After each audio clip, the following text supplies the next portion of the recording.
만약 우리가 나무로 살아간다면 어떨까요? 나무는 길가에 심기우든지 반 모퉁이에 심기우든지 아니면 산골짜기에 심기우든지 그 심겨진 자리에서 평생토록 뿌리를 내리고 살아야 합니다. 스스로 다른 데로 옮길 수가 없습니다. 주어진 자리에서 봄, 여름, 가을, 겨울을 보내며 평생을 살아야 합니다. 그에 비해 인간은 두 발을 가졌습니다. 두 발을 가지고 자기 마음대로 가고 싶은 대로 가며 이동을 할 수 있습니다. 그런데 가만히 생각해 보면 사람도 나무와 비슷한 면이 있습니다. 사람이 두 발을 가지고 있어서 마음대로 움직일 수 있지만 나무처럼 주어진 삶의 자리가 있습니다. 살다 보면 그 삶의 자리를 마음대로 움직일 수 없습니다. 혼자 살 때는 그래도 비교적 자유롭게 움직일 수 있습니다. 그러나 가정이 생기고 직장 생활을 하고 한 곳에 정착해서 살다 보면 삶의 자리를 옮기는 것이 그렇게 쉽지 않습니다. 이런 어떤 변화나 계기가 없는 이상 주어진 자리에서 살아가야 합니다. 야곱도 그랬습니다. 야곱은 자기를 죽이려고 하는 에서를 피해 혈혈단신으로 도망쳐 나왔습니다. 무엇보다 그 당시에는 목숨을 부지하는 것이 우선이었습니다. 그래서 어머니가 가르쳐 주신 대로 외삼촌이 있는 밧단 아람으로 도망가기 바빴습니다. 처음에 라반의 집에 왔을 때 야곱은 의지할 수 있는 사람이 있는 것과 또 먹고 잠을 잘 수 있는 공간이 있다는 것에 만족하였을 것입니다. 라반의 집에서 야곱의 삶은 그렇게 시작되었습니다. 그런데 시간이 지나면서 야곱은 가족을 이루게 되었습니다.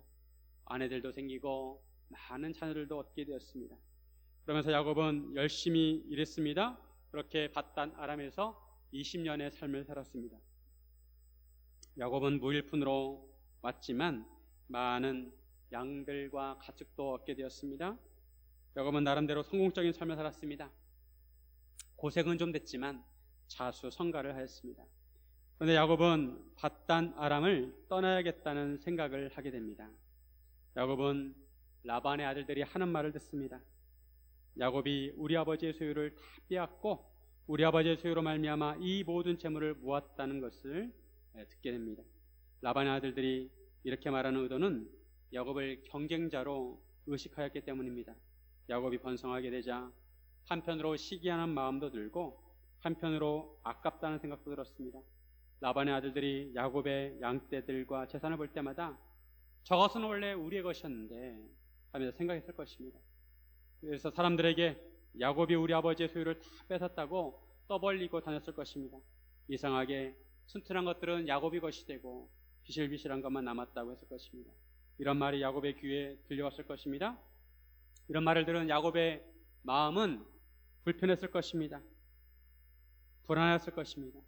자기가 술을 쓰기는 하였지만 그렇다고 라반의 것을 억지로 빼앗은 것은 아니었습니다.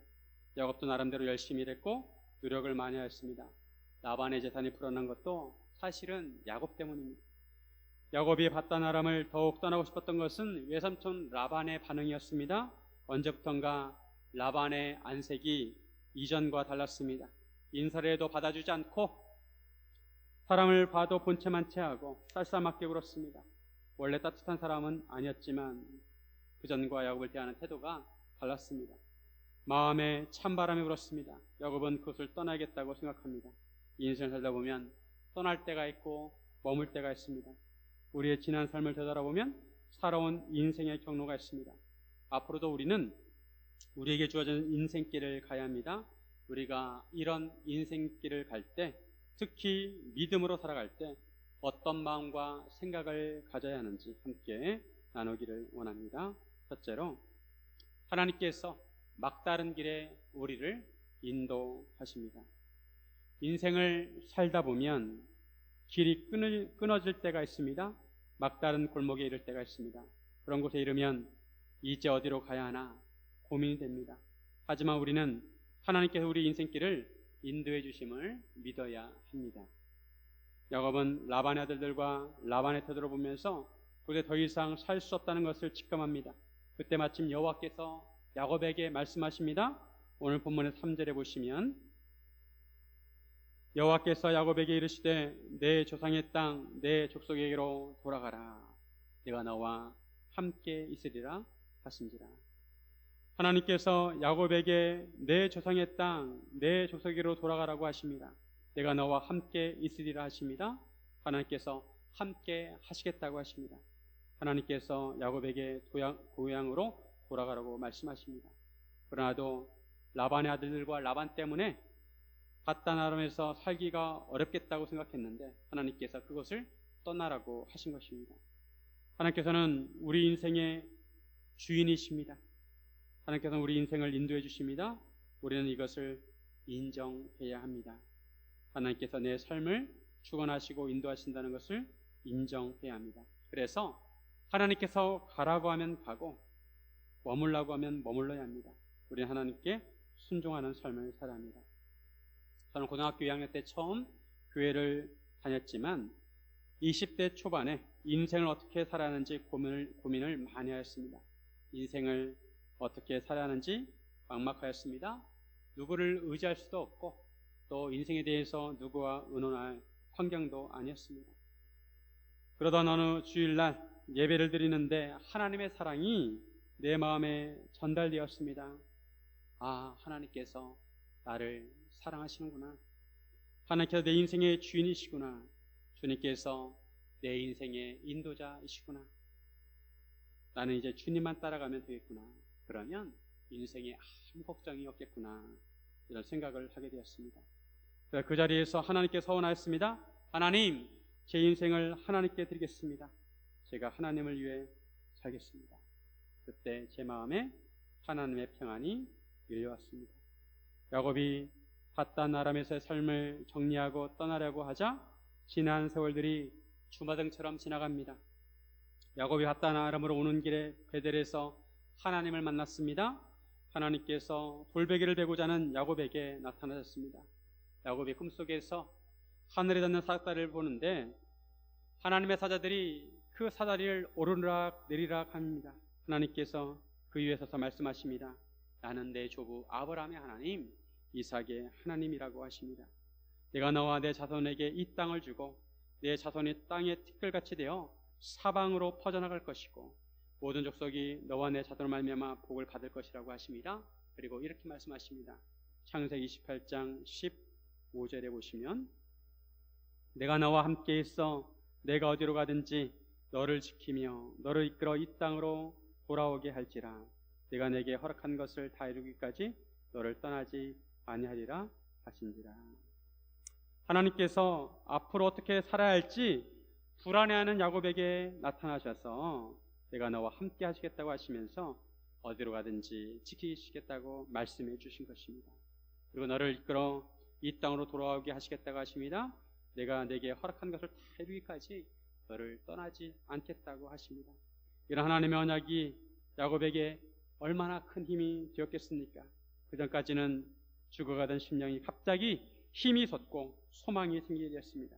그때 야곱도 하나님께 서원을 합니다. 창세기 28장 20절에서 22절에 보면 야곱이 서원하여 이르되 하나님이 나와 함께 계셔서 내가 가는 이 길에서 나를 지키시고 먹을 떡과 입을 옷을 주시어 내가 평안히 아버지 집으로 돌아가게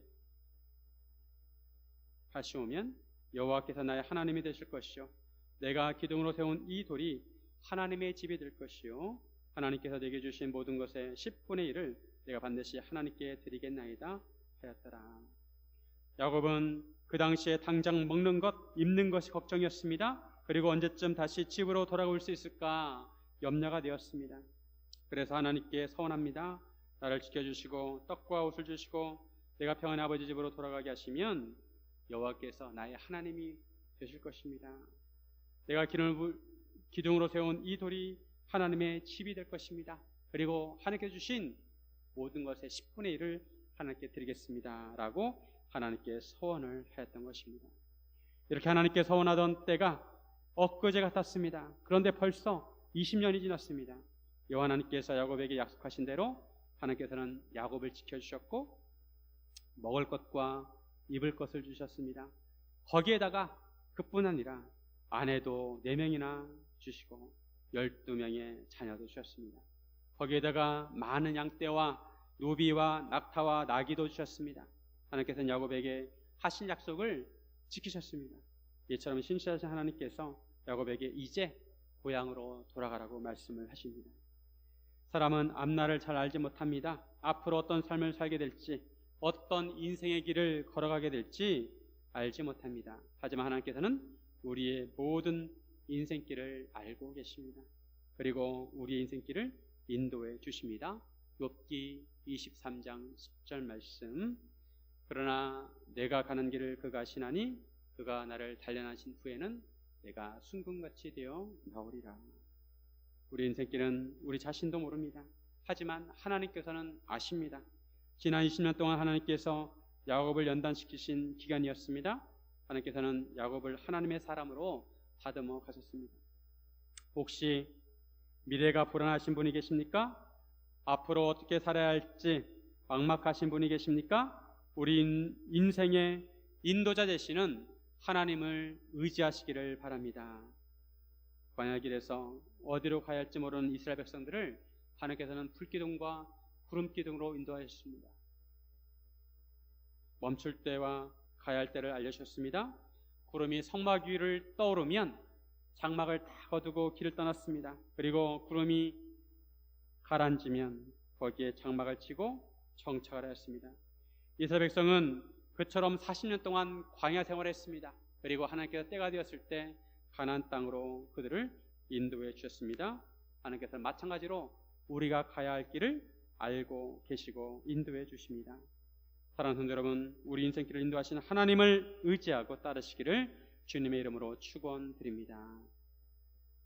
둘째로 하나님께서 동반자를 붙여주십니다.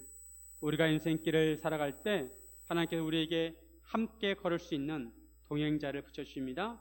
우리에게 힘이 되는 동역자를 붙여주십니다. 야곱이 하란을 떠나는 것이 그렇게 쉽지 않은 일이었습니다. 홀몸이면 그날 당장이라도 떠날 수 있었습니다. 그러나 이미 야곱은 대가족의 가장이 되었고 양떼와 가축들도 많이 있었습니다. 대가족을 이끌고 가축들을 이끌고 이동하는 것은 보통 큰일이 아닙니다.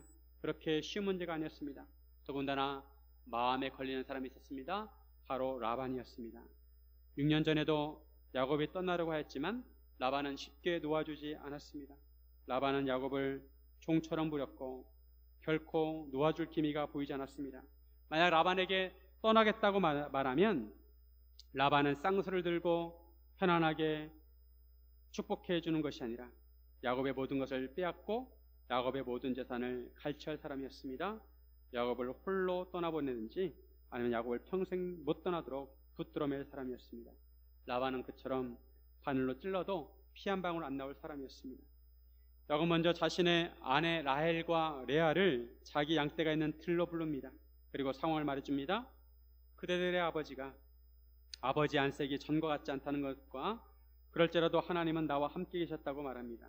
원문에 보면 안색이 전과 같지 않다는 것은 안색이 그와 함께 있지 않다, 이런 의미를 가지고 있습니다.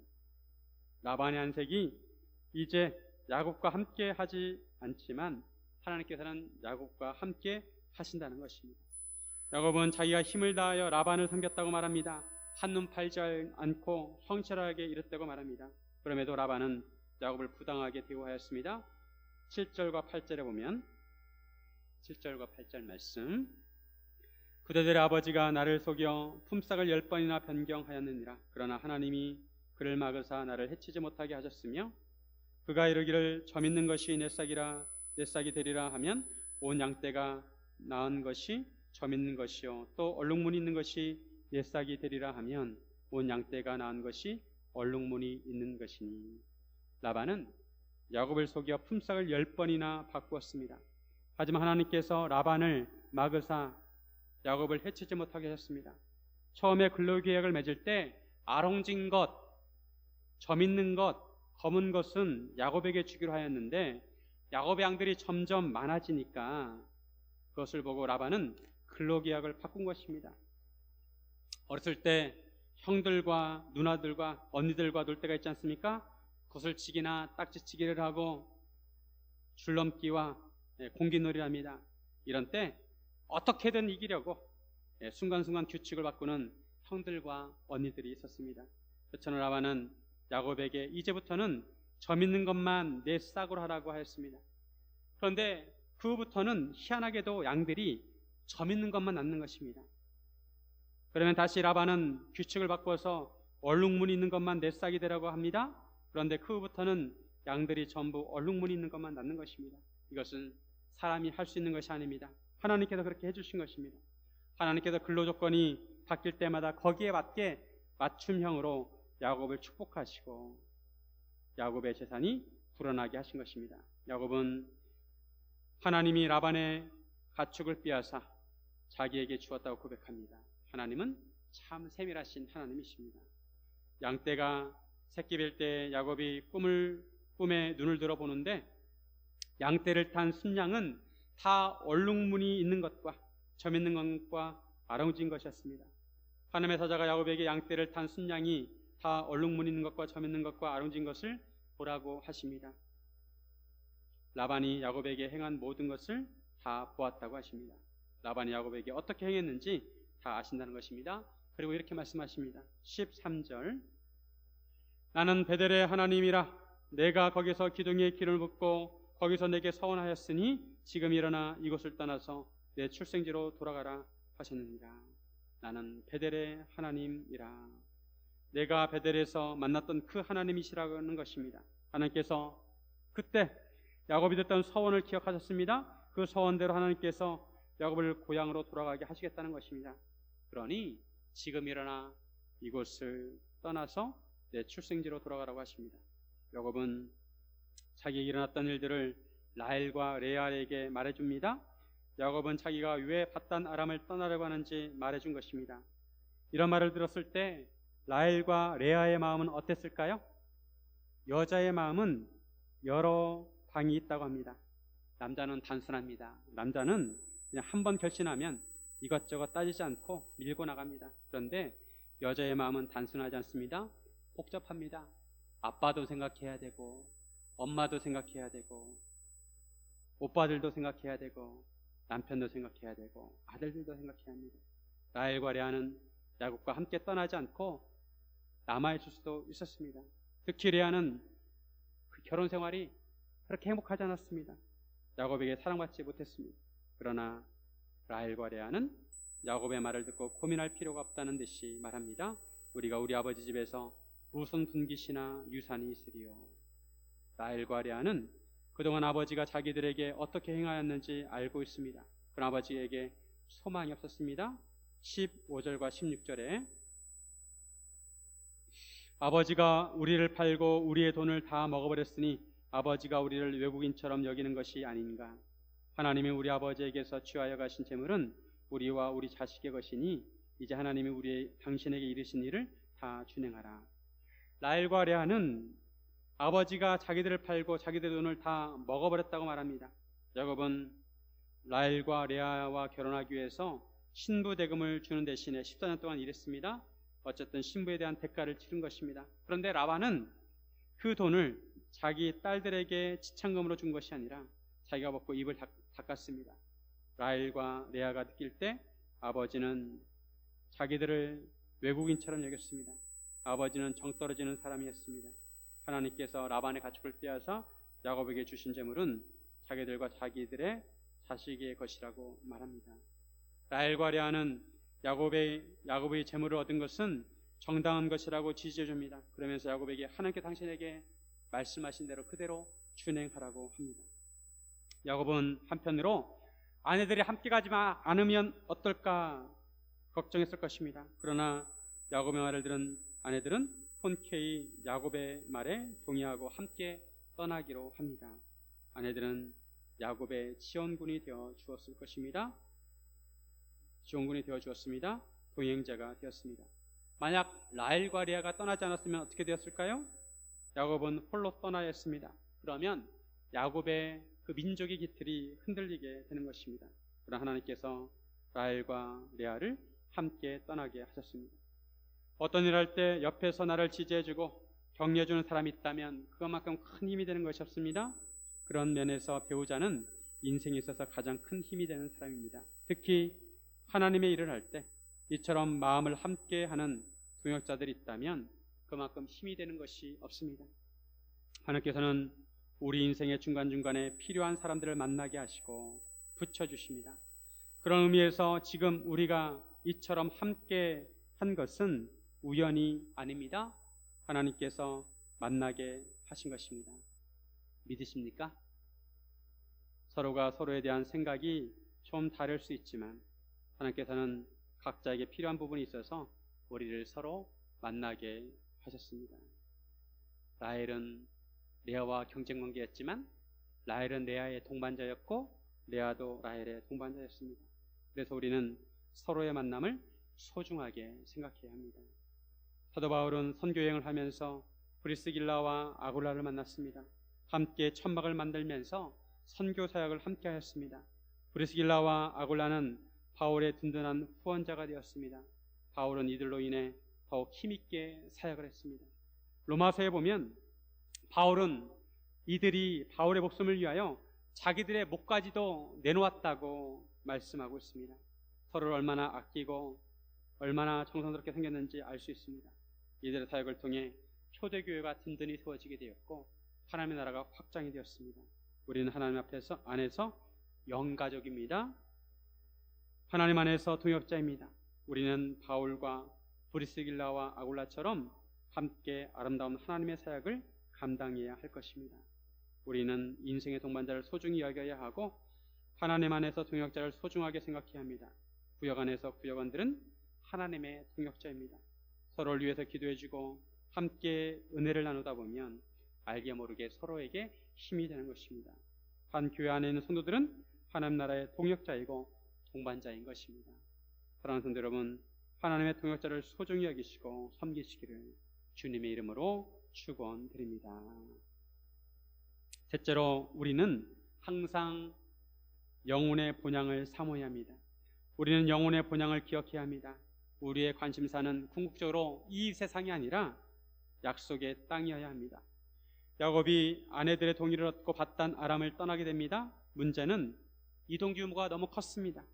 아내들을 비롯해서 어린 자녀들을 데리고 가야 합니다. 더군다나 많은 양떼와 가축들도 함께 몰고 가야 합니다. 이처럼 이동 규모가 크면 사람들의 눈에 띄게 되고 속도가 더딜 수밖에 없습니다.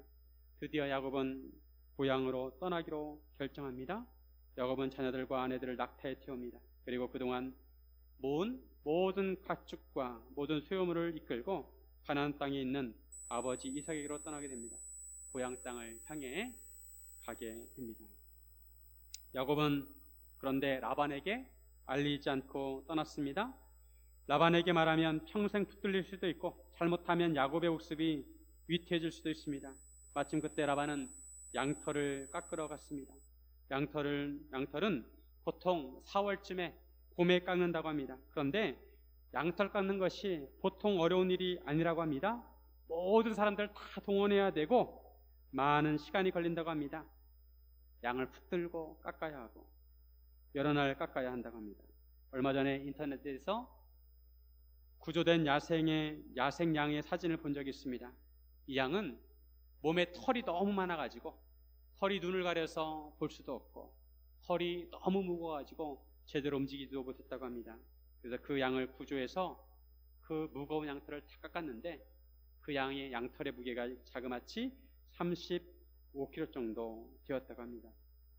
이런 양털을 깎는 작업은 어렵고 힘든 작업입니다. 라반은 양털을 깎느라 다른 데 신경 쓸 겨를이 없었습니다. 야곱은 그 틈을 타서 라반에게 말하지 않고 가만히 떠났습니다. 그런데 이때 라헬은 그의 아버지의 드라빔을 도둑질하게 됩니다. 드라빔은 가족 신을 의미하는 손바닥만한 우상입니다. 한편으로 드라빔은 상속권을 의미하기도 하였습니다. 야곱은 도망치듯 하란을 떠났습니다. 이런 야곱의 삶을 보면 그 인생이 항상 도망다니는 삶을 살았습니다. 항상 쫓기는 삶을 살았습니다. 하란으로 올 때도 형에게 쫓김을 당하였고 이제 하란을 떠날 때는 외삼촌 라반에게 쫓기듯이 떠나게 됩니다. 야곱은 나그네의 삶을 살게 되었습니다. 라헬과 레아는 아버지가 자기들을 외국인같이 여겼다고 합니다. 외국인같이 여겼다는 것은 나그네같이 여겼다는 것입니다. 우리 인생은 나그네 인생입니다.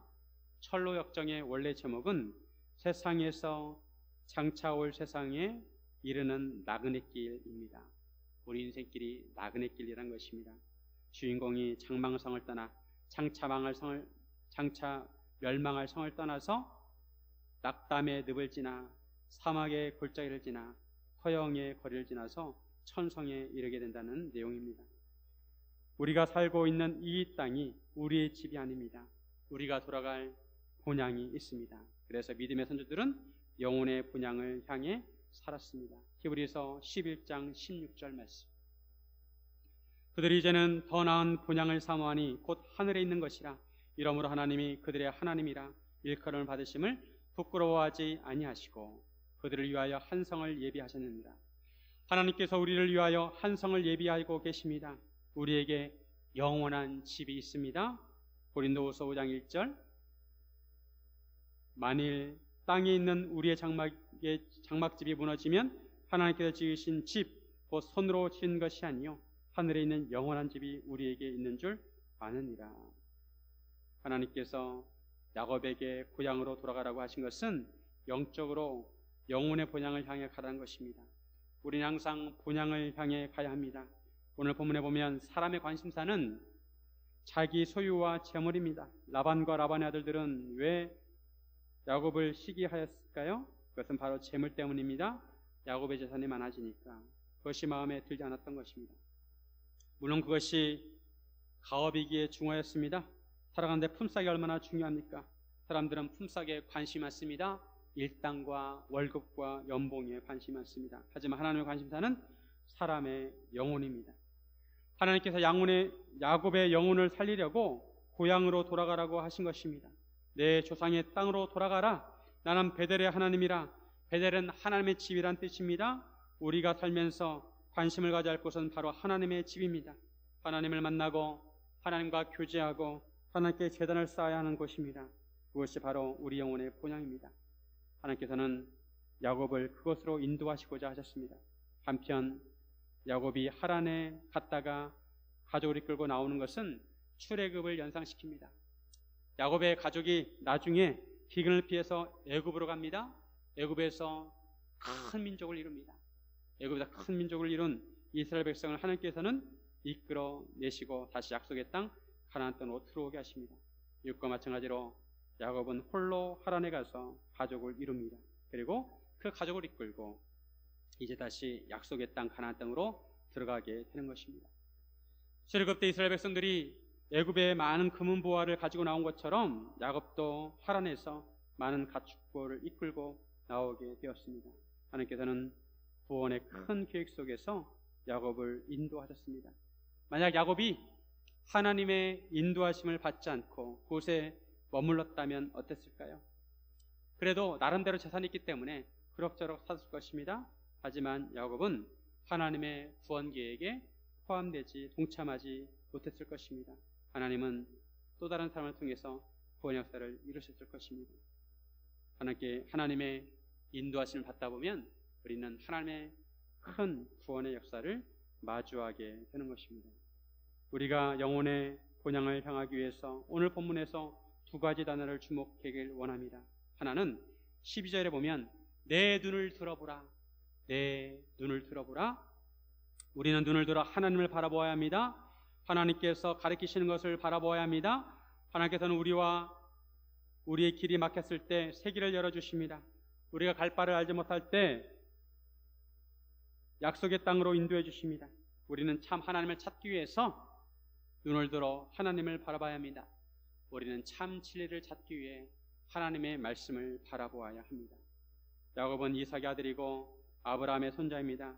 요즘은 세계 인구의 3분의 1이 하나님을 섬기고 있기 때문에 어디 가나 십자가를 쉽게 발견할 수 있습니다. 그러나 야곱의 이 시대는 사방이 우상천지였습니다.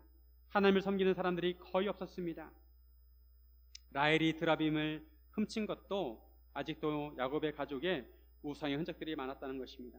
하나님께서는 영적으로 무지한 인간들에게 참 하나님을 찾고 만날 수 있도록 아브라함을 선택하시고 약속의 땅으로 인도하신 것입니다. 가나안을 중심으로 하나님 나라의 모형을 세우시려는 큰 계획을 가지고 계셨습니다. 그래서 야곱에게 고향으로 돌아가라고 하신 것입니다. 여러분은 요즘 무엇을 보고 사십니까? 우리도 참 하나님을 만나기 위해서 눈을 들어 하나님을 바라봐야 합니다. 두 번째 단어는 17절에 일어나입니다. 야곱이 일어났다는 것은 마음의 결단을 하였다는 것입니다. 그리고 그것을 실천한다는 것입니다. 우리는 이 세상에 안주해서는 안 됩니다. 우리는 이 세상에서 천년만년 살 것처럼 살아서는 안 됩니다. 그래서 우리는 영혼의 본향을 향하기 위해서 일어나야 합니다. 믿음의 결단을 내려야 합니다. 한편으로 이 세상에서 겪는 고난과 역경과 질병과 아픔이 오히려 우리에게 유익할 수 있습니다.